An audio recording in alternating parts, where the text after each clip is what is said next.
Before listen, lock your door. Subscribe for daily horror story. First story. My older brother used to say, if you see a second campfire in the woods and you didn't light it, don't go near it. Don't even look at it too long. It might start looking back. I used to think he was messing with me. Then I went camping. With Liam and Drew, we picked a spot near a place the locals call Burnt Ridge. No campsites, no trails. Just a pair of GPS coordinates Liam pulled from some dusty bushcraft forum, late September. Still warm during the day, but cold crept in fast after dark. Perfect weather. We hiked in early 5 miles off trail, deeper than I'd ever gone before. The deeper we walked, the quieter the woods got. No birds, no squirrels, no wind, it felt like the forest was holding its breath. We set up near a dry creek bed. 2 tents, built a fire, cooked cheap sausages, laughed. Then, around 11 p.m., Drew stopped mid-sentence.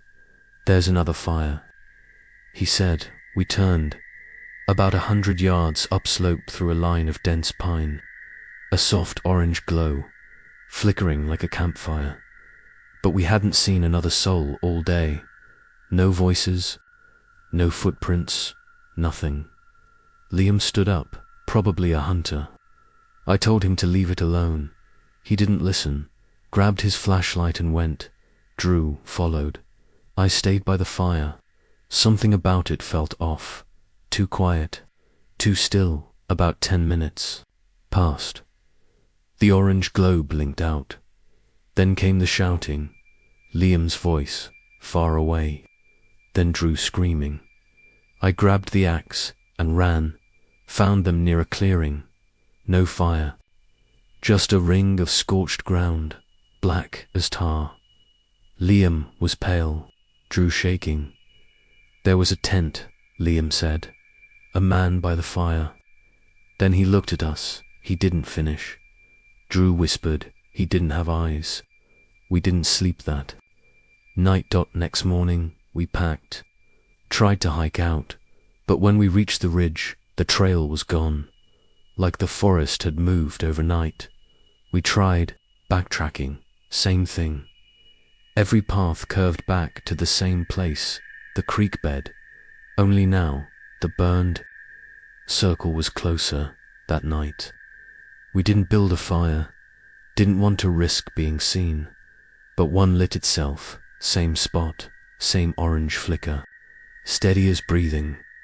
We watched it from inside the tents. At some point I must have fallen asleep. I woke up to the smell of smoke and something breathing, just outside the nylon. Slow, deep, wet. I didn't move. By morning, Liam was gone. His boots were still there, but his pack and flashlight were missing. His sleeping bag was empty. We called for him, and the woods called back. Our own voices mimicked, a second too slow. That night, we didn't speak, didn't sleep either. At one point, we heard footsteps circling. The tents, heavy, deliberate, always just outside the flashlight's reach. Then, a single whisper against the tent wall. One left. I blacked out. When I woke up, Drew was gone. His tent, still there. Inside, a pile of ash, still warm, and his flannel shirt, folded neatly in the dirt next to it, scratched by finger or stick. Come warm yourself. I ran. Didn, single quotes, T stop, until I reached a ranger station hours later. I told them what happened. The officer listened, quiet, then said, that ridge has been logged wrong for decades. It's not on any maps. When I gave him the GPS coordinates, he blinked, then leaned in. Don't go back. 2 months later, I woke up to the smell of burning wood coming from my backyard. I looked out there, just past the tree line, a soft orange glow, and someone sitting by it. It looked like Liam, just watching, waiting next time you see a fire that isn't yours, don't go near it. Some flames don't warm, they remember. Second story. My grandfather once told me, never camp within sight of a cave you didn't know was there. If it was hidden, it was meant to be. And if you hear someone inside calling for help, keep walking. I broke that rule last fall. I think something followed me home. It was me, my girlfriend Chloe, and my old friend Aaron. We planned a two-night trip deep into the Appalachians. No campgrounds, no marked trails. We wanted the kind of forest that didn't show up on maps. Aaron found the spot through some obscure backpacking spread. It mentioned a flat clearing near an old logging route. Remote, quiet, perfect, too perfect. We hiked in 7 miles. The trees grew darker the deeper we went. The trail narrowed. Our phones lost signal after the 2nd mile. By the time we reached the clearing, the light was fading. It looked ideal, flat ground, ringed by pines, but just behind it, half hidden by moss and overgrowth, a cave. No markings, no signs, no path leading to it, just a circular black mouth in the rock, like something massive had clawed its way out from inside the mountain. Aaron lit up. Let's explore it tomorrow, he said. Chloe didn't like it, neither did I, but we stayed, set up camp, built a fire, tried to relax. But as night fell, the forest changed. It started listening. Every crackle of the fire sounded too loud. Every word we spoke seemed to echo into the trees. Then just past midnight, we heard it, a voice from the cave. Help, ... someone, please, faint. Bin the wind. Could have been a trick of the rocks. But then it came again. Same words, same tone, only louder, closer. Chloe whispered not to go near it, but Aaron already had the flashlight. He was halfway there before I could stop him. I followed. Inside, the air dropped 20 degrees. The flashlight beam skimmed over slick rock and wet moss, then dashed deeper.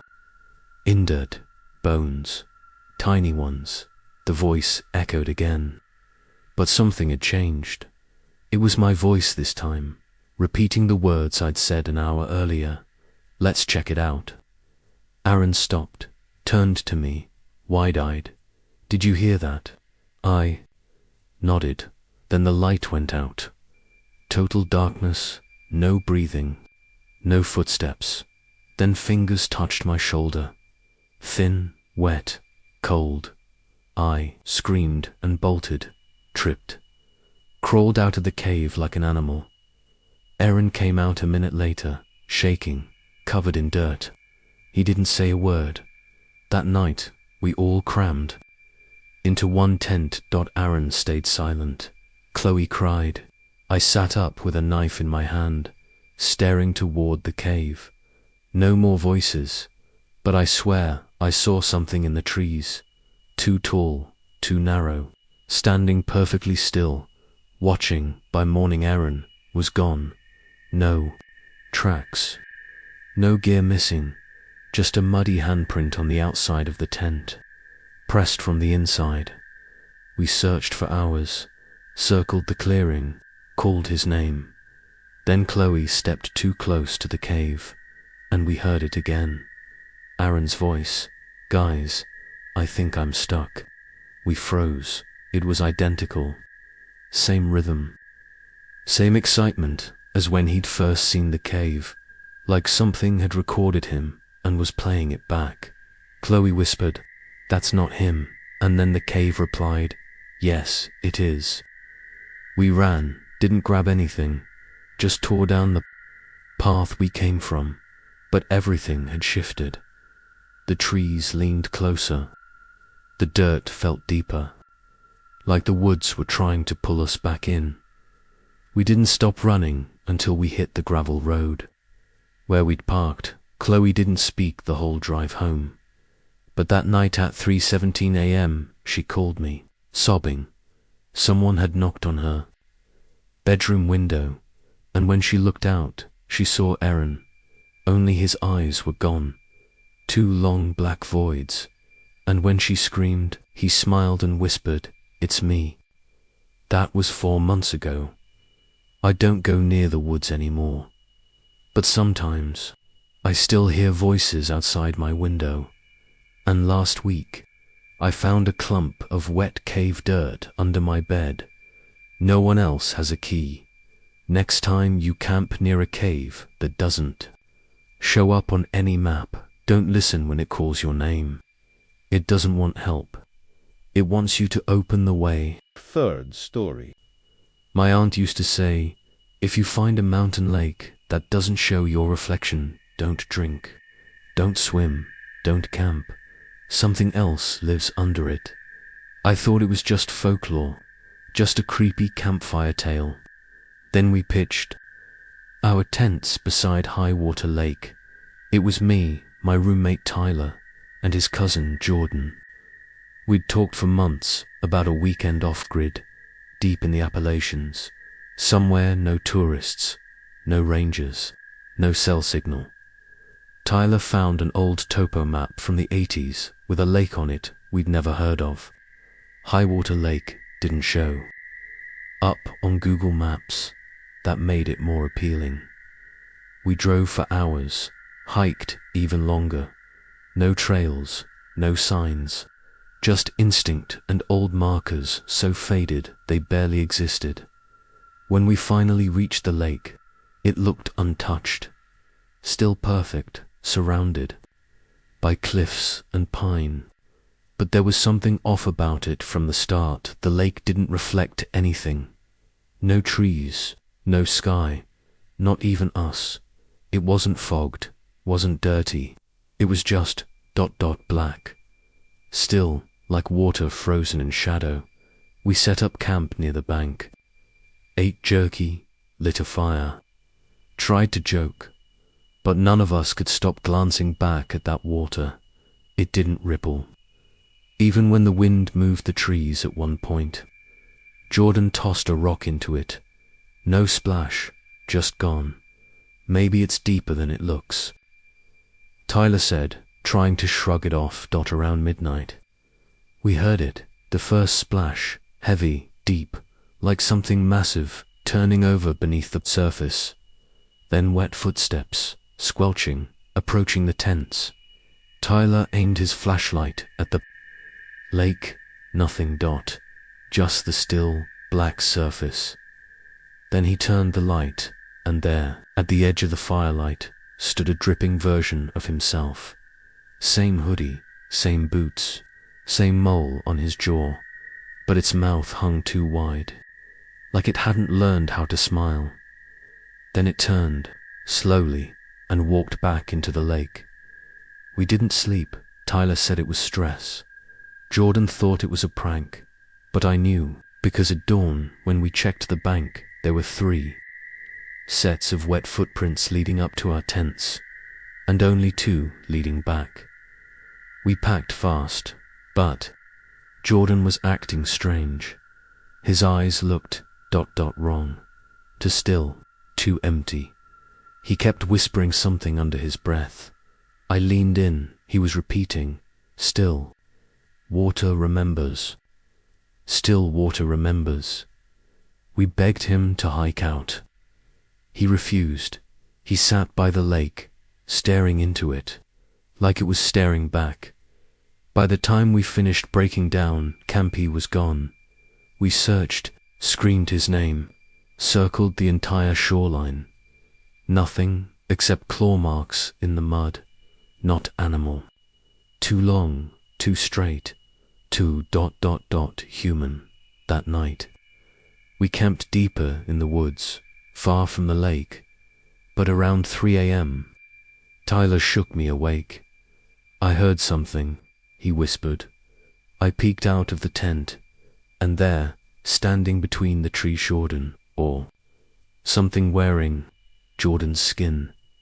His arms were too long. He wasn't blinking, and water was dripping from his clothes onto the leaves. When I whispered his name, his head turned, but not his neck, just his face, like it had been painted on wrong. We ran, didn't care where Dot eventually collapsed beneath a tree. No fire, just fear. At sunrise we found the lake again. Somehow we'd looped back. Only now the water wasn't still anymore. It was moving, breathing, slow. Tidal swells like lungs beneath the surface. And for the first time our reflections appeared, but they weren't right. Mine blinked when it didn't. Tyler's opened its mouth wide and mouthed the word, stay. We ran, didn't stop for miles. Finally hit an old service road and flagged down a hunter. When we asked about Highwater Lake, he went quiet, said nobody calls it that anymore. Locals just call it Still Mirror now, said it takes one every few years, and it always sends something back to keep the others from leaving. Tyler doesn't talk much anymore. He won't go near water. Covers every mirror in his house, and me. Some nights I dream of something climbing out of the lake, dragging itself up onto the bank, putting on my face, trying to fit into my life. And when I wake up, my socks are wet. Next time you find a mountain, lake with no reflection, walk away. If it doesn't show you who you are, it's probably choosing what it wants you to become.